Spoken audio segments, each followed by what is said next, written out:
Hello guys, मैं कुलदीप आपका बहुत बहुत स्वागत करता हूं आपके अपने स्टडी चैनल अध्ययन वे टू सक्सेस में। और आज हम शुरू करने जा रहे हैं अपनी पॉलिटी की सीरीज़, जो कि आज से शुरू होगी। और इसमें हम डिस्कस करेंगे पॉलिटी के अभी तक के एग्ज़ाम्स में पूछे गए जो भी एमसीक्यू क्वेश्चंस हैं, हम उन्हें डिस्कस करेंगे। और हम इस वीडियो में रोज़ 30 क्वेश्चंस को हम देखेंगे। तो चलते हैं बिना टाइम वेस्ट करते हुए। और अगर आप लोग चैनल पर अगर नए हैं तो चैनल को लाइक करें, शेयर करें और सब्सक्राइब करना ना भूलें। तो गाइस, इसी के साथ चलते हैं अपने पहले क्वेश्चन पे कि भारत में राज्यों केंद्र शासित प्रदेशों की अधिकतम संख्या निम्नलिखित किस उच्च न्यायालयों के अधिकार क्षेत्र में आती है। तो ये है ऑप्शन ए कोलकाता उच्च न्यायालय, ऑप्शन बी गुवाहाटी उच्च न्यायालय, ऑप्शन सी मद्रास उच्च न्यायालय, ऑप्शन डी बॉम्बे उच्च न्यायालय। तो जल्दी से बताइए आप लोग कमेंट करके, जल्दी से बताइए, 3 सेकंड का टाइम है। ये है इसका ऑप्शन बी गुवाहाटी उच्च न्यायालय। सबसे ज़्यादा संख्या यहाँ पे है गुवाहाटी उच्च न्यायालय में है। चलते हैं अगले क्वेश्चन पे कि नीति निर्देशक तत्वों को कितने भागों में बांटा गया है। ये थोड़ा सा यहाँ पे मिसप्रिंट हो गया है, देख लीजिएगा। नीति निर्देशक तत्वों को कितने भागों में बांटा गया है, 2, 3, 4 या इनमें से कोई नहीं। तो यह है ऑप्शन बी, 3 भागों में बांटा गया है। चलते हैं अगले क्वेश्चन पे कि भारत के संविधान के निम्नलिखित अनुच्छेदों में से कौन सा उच्च न्यायालयों को रिट जारी करने की शक्ति देता है। तो देखिए, अनुच्छेद 222, 224, 226 और 228। तो ये है ऑप्शन सी 226। करेक्ट आंसर होगा इसका 226। चलते हैं अगले क्वेश्चन पे कि क्षेत्रफल के हिसाब से भारत की सबसे बड़ी लोकसभा कौन सी है। अरुणाचल प्रदेश, लद्दाख, बाड़मेर या कच्छ। तो ये है ऑप्शन बी, लद्दाख क्षेत्रफल के हिसाब से सबसे बड़ी लोकसभा है। अगर बात करें कि भारत की सबसे 5 बड़ी जो लोकसभाएं हैं उनमें लद्दाख नंबर 1 पे है, जिसका अगर हम बात करें क्षेत्रफल की तो वो है 1,73,266 वर्ग किलोमीटर। और उसके बाद फिर आता है आपका बाड़मेर, आता है नंबर 2 पे। बाड़मेर है, बाड़मेर का है 71,601 वर्ग किलोमीटर। उसके बाद फिर आता है कच्छ, और कच्छ का है 41,644 वर्ग किलोमीटर। 41,644 वर्ग किलोमीटर। फिर उसके बाद आता है कि देखते हैं अरुणाचल प्रदेश का आता है 40,572 वर्ग किलोमीटर। उसके बाद फिर आता है आपका अरुणाचल पूर्व का, तो वह है 39,749 वर्ग किलोमीटर।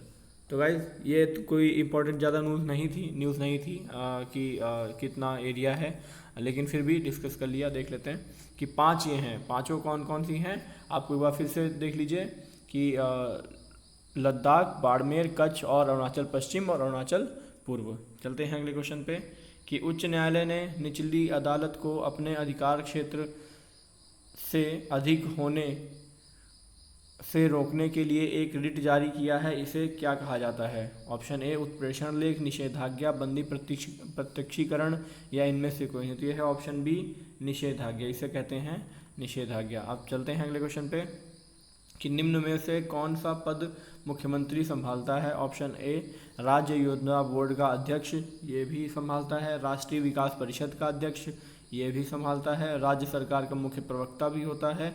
तो ये हो जाएगा ऑप्शन डी उपर्युक्त सभी। चलते हैं अगले क्वेश्चन पे कि निम्नलिखित में कौन राज्यपाल को उसके कार्यालय से हटा सकता है। तो ऑप्शन देखते हैं क्या क्या है। राज्य विधानसभा, संसद, और बाकी तो ऑप्शन है राष्ट्रपति या इनमें से कोई नहीं। तो इसे है, अब इसका आंसर हो जाएगा सी, ऑप्शन सी राष्ट्रपति। राज्यपाल राष्ट्रपति के प्रसाद पर्यंत कार्य करता है, इसलिए राष्ट्रपति राज्यपाल को हटा सकता है। चलते हैं अगले क्वेश्चन पे कि निम्नलिखित में क्या 73वें संविधान संशोधन की विशेषता नहीं है। देखते हैं क्या नहीं है। ऑप्शन ए है ग्राम सभा, 3 स्तरीय प्रणाली, राज्य चुनाव आयोग या राज्य योजना आयोग। तो ये है ऑप्शन डी राज्य योजना आयोग इसकी विशेषता नहीं है। चलते हैं अगले क्वेश्चन पे कि निम्नलिखित पर ध्यान दीजिए। 9 नंबर है क्वेश्चन कि पंचायतों के चुनाव केंद्रीय चुनाव आयोग द्वारा किए जाते हैं। पंचायत सीटों में कमजोर वर्गों और महिलाओं के लिए आरक्षण अनिवार्य है। पंचायत की अवधि 5 साल है। तो देखते हैं, पंचायत की अवधि 5 साल है, सही है। कमजोर वर्गों महिलाओं के आरक्षण अनिवार्य है, भी सही है। पंचायतों के चुनाव केंद्रीय चुनाव आयोग द्वारा आयोजित किए जाते हैं, तो यह गलत है, क्योंकि पंचायतों के चुनाव राज्य चुनाव आयोग के द्वारा कराए जाते हैं। ये किसके द्वारा कराए जाते हैं? राज्य चुनाव आयोग के द्वारा कराए जाते हैं। तो ये हो जाएगा ऑप्शन केवल 2 और 3, यानी कि ऑप्शन बी इसका सही होगा। चलते हैं अगले क्वेश्चन पे कि मुख्यमंत्री के वेतन एवं भत्तों का निर्धारण कौन करता है? तो ये है ऑप्शन बी, राज्य विधानमंडल। राज्य विधानमंडल मुख्यमंत्री के वेतन एवं भत्तों का निर्धारण करता है। चलते हैं अगले क्वेश्चन पे कि भारत में राजनीतिक दल की सही परिभाषा क्या है? ऑप्शन ए है, राजनीतिक दल का मतलब भारत के संविधान के अनुच्छेद 324 के प्रावधानों के तहत चुनाव आयोग के साथ एक राजनीतिक दल के रूप में भारत के व्यक्तिगत नागरिकों का संगठन का या एक निकाय। ऑप्शन बी, राजनीतिक दल का अर्थ भारत के निर्वाचन आयोग द्वारा भारत के व्यक्तिगत नागरिकों के एक संगठन या निकाय को राजनीतिक दल के रूप में अधिसूचित किया जाता है। ऑप्शन सी, राजनीतिक दल का मतलब भारत के व्यक्तिगत नागरिकों का एक संघ या निकाय जो चुनाव आयोग द्वारा निर्धारित कुछ वोटों को सुरक्षित करने में सक्षम है। या ऑप्शन डी देखते हैं, ऑप्शन डी है कि राजनीतिक दल का अर्थ है भारत के व्यक्तिगत नागरिकों का एक संघ या निकाय चुनाव आयोग के साथ लोकसभा अधिनियम 1951 की धारा 29A के प्रावधानों के तहत एक राजनीतिक दल के रूप में पंजीकृत है। तो ये है ऑप्शन डी, ये है सही है ऑप्शन डी। जनप्रतिनिधित्व अधिनियम 1951 की जो धारा 29A है, 29A का कहना क्या है? 29A का कहना ये है कि राजनीतिक दलों के रूप में संघों और निकायों के चुनाव आयोग के साथ पंजीकरण, यानी भारत के व्यक्तिगत नागरिकों का कोई भी संगठन या निकाय जो खुद को एक राजनीतिक दल कहता है और इस भाग को प्रावधानों का लाभ उठाने का इरादा रखता है, इस अधिनियम के प्रयोजनों के लिए राजनीतिक दल के रूप में पंजीकरण के लिए चुनाव आयोग को उसका एक आवेदन देना होता है। चलते हैं ऑप्शन अगले क्वेश्चन पे कि भारतीय संविधान के किस अनुच्छेद के तहत लोकसभा में अनुसूचित जातियों और जनजातियों के लिए आरक्षण दिया गया है? तो यह है ऑप्शन ए, 330। आर्टिकल 330 के तहत लोकसभा में अनुसूचित जातियों और जनजातियों के लिए आरक्षण दिया गया है। चलते हैं अगले क्वेश्चन पे कि भारत में नागरिकता हासिल करने के कौन सा तरीका वैध है?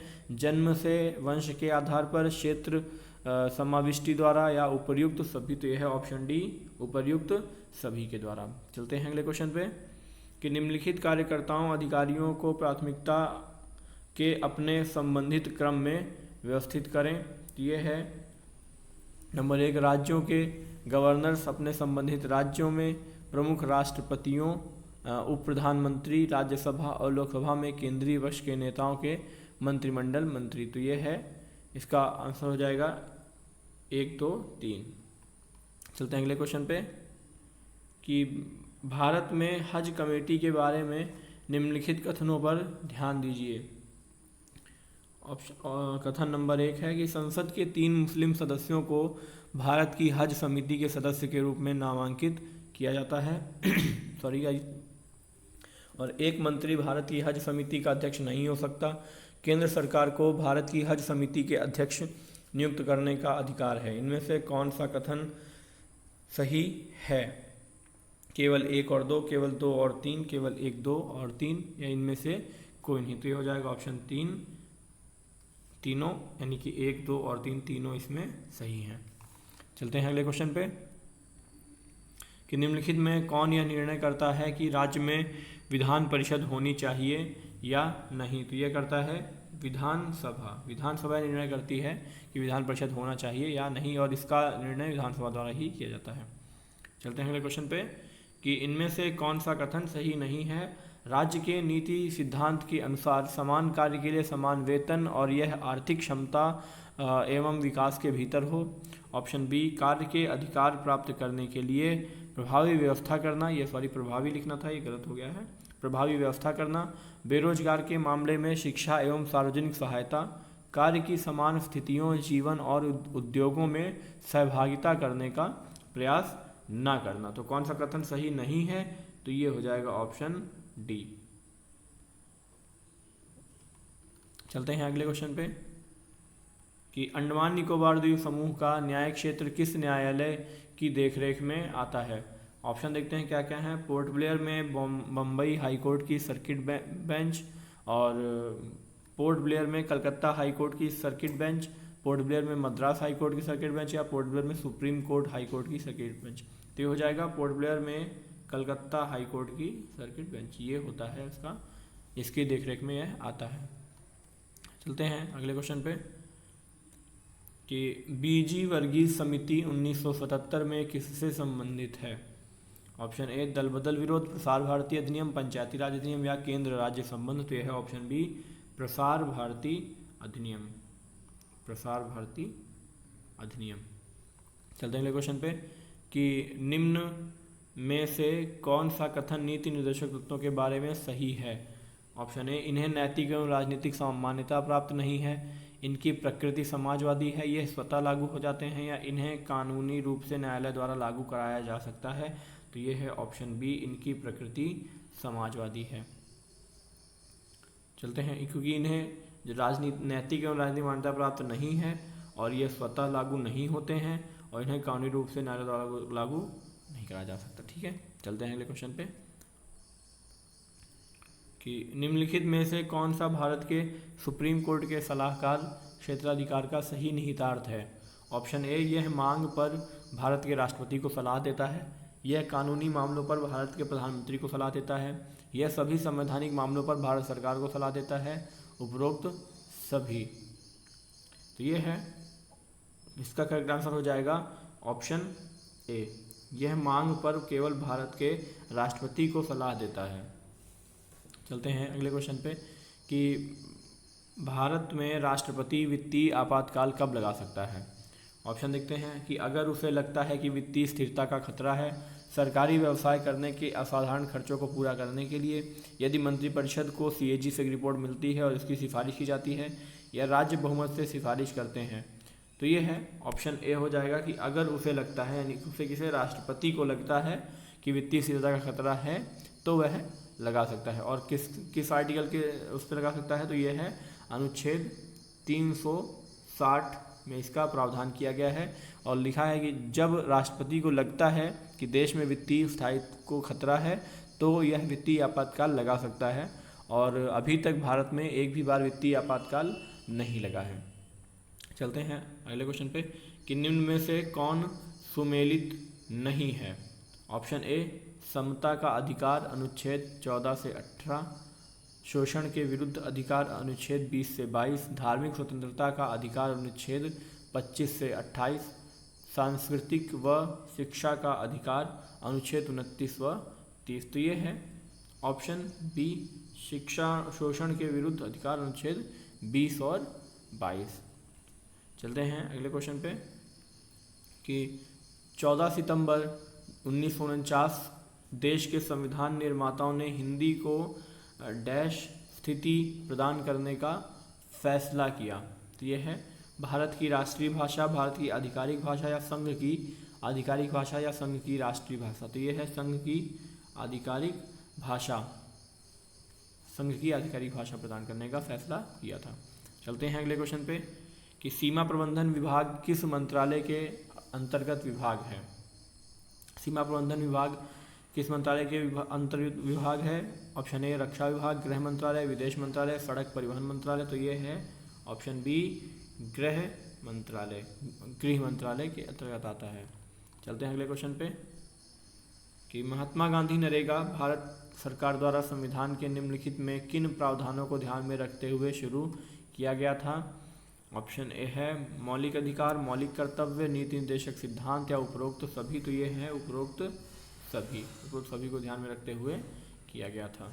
चलते हैं अगले क्वेश्चन पे कि भारतीय राज्य के उच्च न्यायालय के मुख्य न्यायाधीश की नियुक्ति कौन करता है। भारतीय राज्य के उच्च न्यायालय के मुख्य न्यायाधीश की नियुक्ति कौन करता है। सर्वोच्च न्यायालय की सलाह पर राष्ट्रपति, प्रधानमंत्री की सलाह पर राष्ट्रपति, कानून मंत्री, या न्यायाधीशों के कॉलेजियम की सलाह पर राष्ट्रपति। तो यह है ऑप्शन डी न्यायाधीशों के कॉलेजियम की सलाह पर राष्ट्रपति करता है। चलते हैं अगले क्वेश्चन पे कि नीति निर्देशक तत्वों की व्याख्या किन अनुच्छेदों में की गई है। आर्टिकल 36 से 51, 12 से 35, 5 से 11 या इनमें से कोई नहीं। तो ये है ऑप्शन ए 36 से 51, 36 से 51 तक की गई है।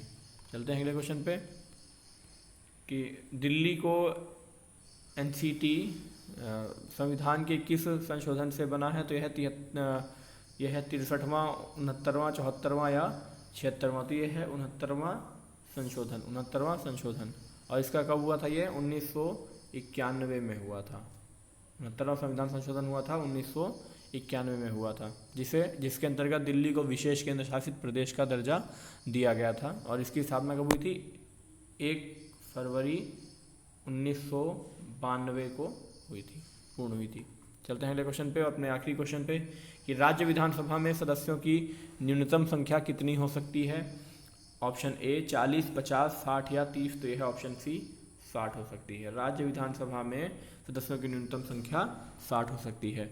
तो गाइस कैसा लगा वीडियो? उम्मीद करता हूँ अच्छा लगा होगा। और अगर वीडियो पसंद आया है तो वीडियो को लाइक करें, शेयर करें और सब्सक्राइब करना ना भूलें। और हम ऐसे ही वीडियोस लाते रहते हैं। तो इसी के साथ चलते हैं।